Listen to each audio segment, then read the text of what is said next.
So my news agency based at beholden.com is perhaps the most successful independent news agency in the world.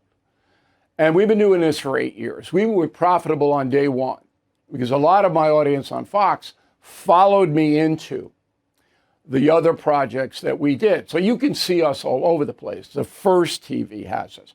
We are on cable TV places. We are on satellite TV. We are on the radio. In fact, Talkers Magazine selected me as one of the top radio guys in the country, and I don't even do a daily show. I do commentary on the radio. But WABC, our flagship in New York City, carries me throughout the day. So we have a lot going on, and we do very, very well financially, and our influence has exploded. This is very interesting because of YouTube.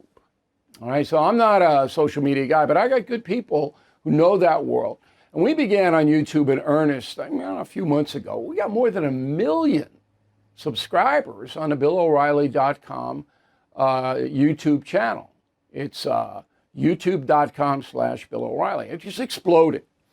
Anyway, all of that has made us powerful.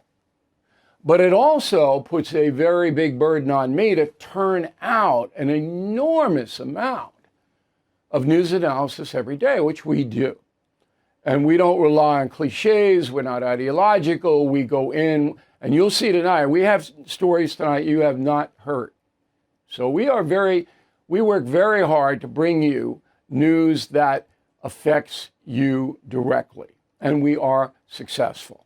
So with success always comes a downside. When I was at Fox, I became the most powerful broadcaster in the world with the O'Reilly factor. Well, every day I had to deal with the gutter snipes and the people, the defamers and the attackers. They attacked my family. They attacked me. I had to have armed security. It was really bad. It's starting to happen again. Okay, and I'll give you a couple of examples.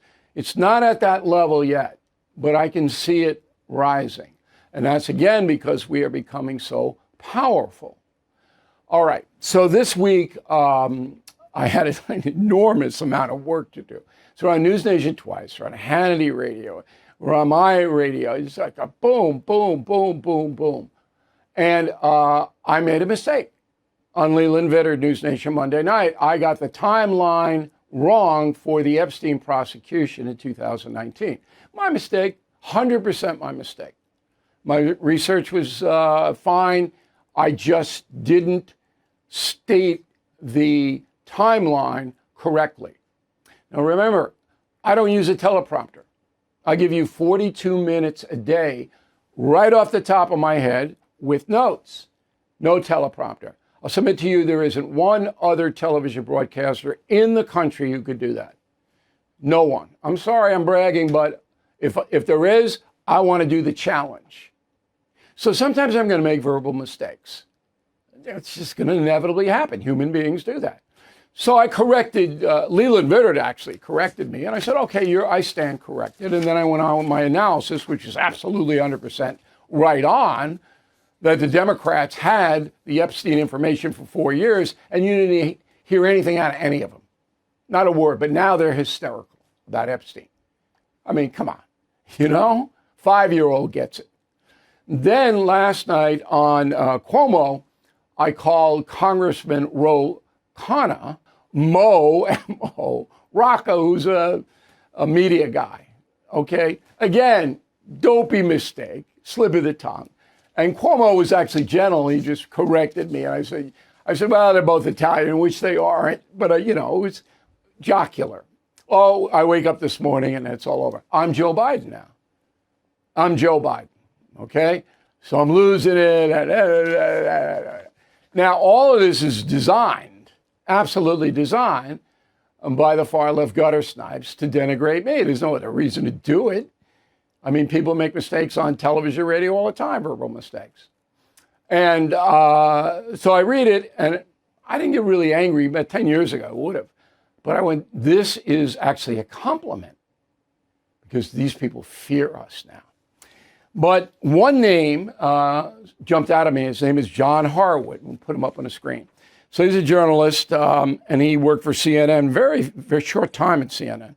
They booted him for some reason, I don't know why. Before that, he was at CNBC and the Wall Street Journal.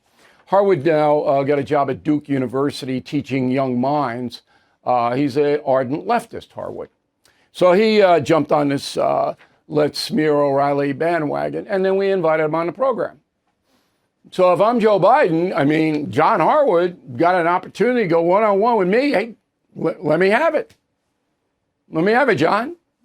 You think he's going to come on program? He's a coward. They're all cowards.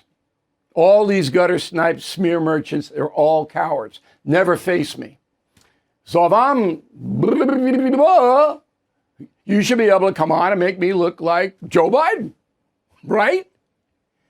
Now, you think I'm making a big deal out of this? Some people might, and say, oh, well, O'Reilly, you're 2 cents.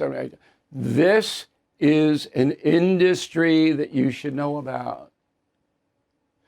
If a traditional conservative broadcaster gets too powerful, they're coming for him or her. Let's face it, the U.S. economy is under stress. National debt rising, trade war shaking the markets. And meanwhile, China is dumping the dollar and stockpiling gold. That's why I protected my savings with physical gold and silver through the only dealer I trust, American Hartford Gold. And you can do this. Get precious metals delivered to your door or place in a tax-advantaged gold IRA.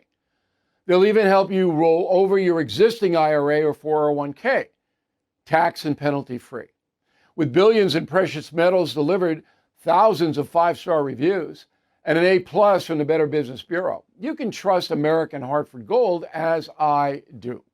Please call 866-501-5201 or text BILL to 65532. Again, that's 866-501-5201 or text BILL to 65532. Thank you for watching. To view full episodes of the No Spin News anytime, sign up to become a BillO'Reilly.com premium or concierge member today.